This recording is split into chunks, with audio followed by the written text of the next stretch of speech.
Hello, hello. We have a question from a personal stylist. The question is, how do I deal with clients who are hesitant about signing on to my virtual services?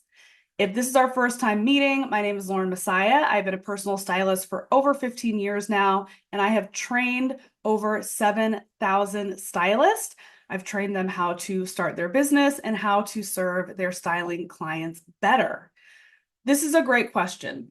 How do you deal with clients who are hesitant about virtual services? Well, not everybody wants virtual services. Let's just start with that. So, you need to make sure that your business is positioned to attract the type of people who would be interested in virtual services. So, before we fully unpack this, let me just back things up and give you a little a little trip down memory lane of my own personal styling career. So I started styling in like late 2009, 2010. I started out doing celebrity styling, fashion, wardrobe styling. I was on sets, nonstop, commercials, music videos, you name it. Then I started to take on personal styling clients. I loved working with personal styling clients so much better. I could transform in a more meaningful way. I could run the business the way that I wanted to run it. No more long, 14-hour days on the set of a music video. It was incredible. So let's call it, 2010 all the way through 2016. I was working one-on-one exclusively with clients in Los Angeles, clients in New York, clients in Arizona. Wherever a client wanted to fly me, I would go there, okay? Or they would come to me. But in 2016, I really, I started to get a lot more traction online, more attention on my YouTube channel, more attention on social media, and a lot more people wanted to work with me but weren't willing to come to Los Angeles. So I started to offer virtual services in addition to in person. So from about 2016 to 2018, I was doing both. And in 2018, I decided that I just wanted to go exclusively virtual unless someone really pulled out the big money to get me to do something in person. But I went exclusively virtual. One of the things that I realized when going virtual is it's just not the same customer profile as someone who wants in person. The types of people that I was working with in person were very busy. They were running major corporations. They weren't going to do all of the things that needed to be done online. So, the first way that you deal with the hesitancy is to make sure that you're marketing to the type of audience that wants to do virtual styling.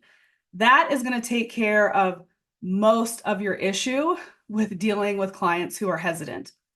The next thing that you want to do with clients who are hesitant, either on booking the virtual service, but like more so once they've already decided to do it. Because here's something else that happens is people will just be dying to work with you and they're like, okay, fine. Virtual, you've convinced me that I'm still going to get the same transformation, that it's going to be magical, that I don't have to like leave the house. Like, okay, fine, sold. The next stage of hesitancy comes with their follow through. Like all of a sudden, they're not answering your email. They didn't buy the clothes in time. Like this is sold out. I mean, it can really drag. And it's because there's like a built in like hesitancy and lack of accountability in a virtual service, unless you structure your virtual services properly and have timelines that you can create and milestones for you to follow through on and for them to follow through on. Sometimes the hesitancy leaves the room when you have a solid plan. So this is one of the templates that I have inside of the virtual styling toolkit is a timeline that you can use for yourself, but you can also send it to your client to better communicate how the whole virtual styling process will follow through. You can knock out a lot of hesitancy with clarity.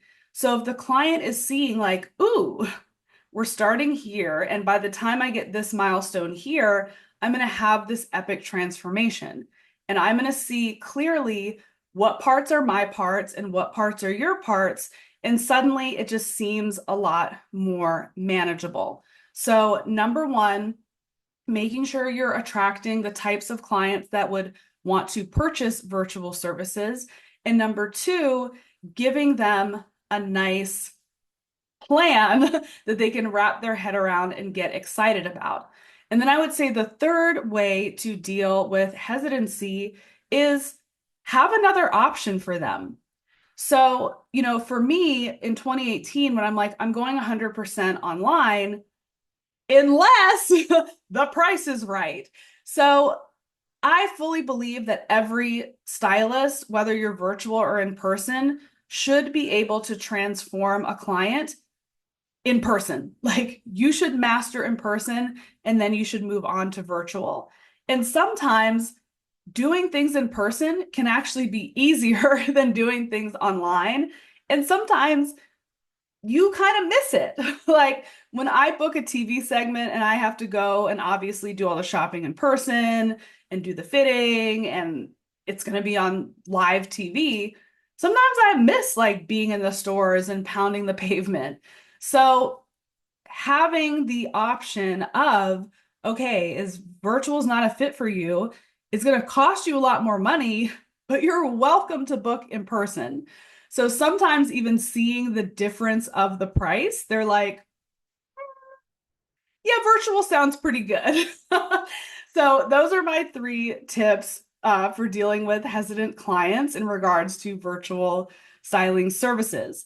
If you want to learn more about how to transition your styling business into a virtual empire, you want to get those timeline templates, you want to get all of the templates to deliver phenomenal lookbooks and virtual services to your clients, then you've got to get in to the Virtual Stylist Toolkit right now, December 16th through December 20th. I have a promotion that if you join the toolkit, you're going to get this bonus kit of 5 additional templates. These 5 additional templates are sick, and they're not just templates, they're jump starters for your brain and your styling packages. There are ways for you to increase your revenue and your business. So if you want to join that program, shoot me a DM on Instagram, or I'll try to remember to put the link in the comments section. I can't promise you I'll remember that, but you could definitely shoot me a DM to get inside of that toolkit. So I hope you enjoyed this video. If you have a question for me, whether it be about your personal styling business or just about style in general, drop it in the comment section below and I'll do my best to answer it on video. Thanks for tuning in, and I'll see you in the next one.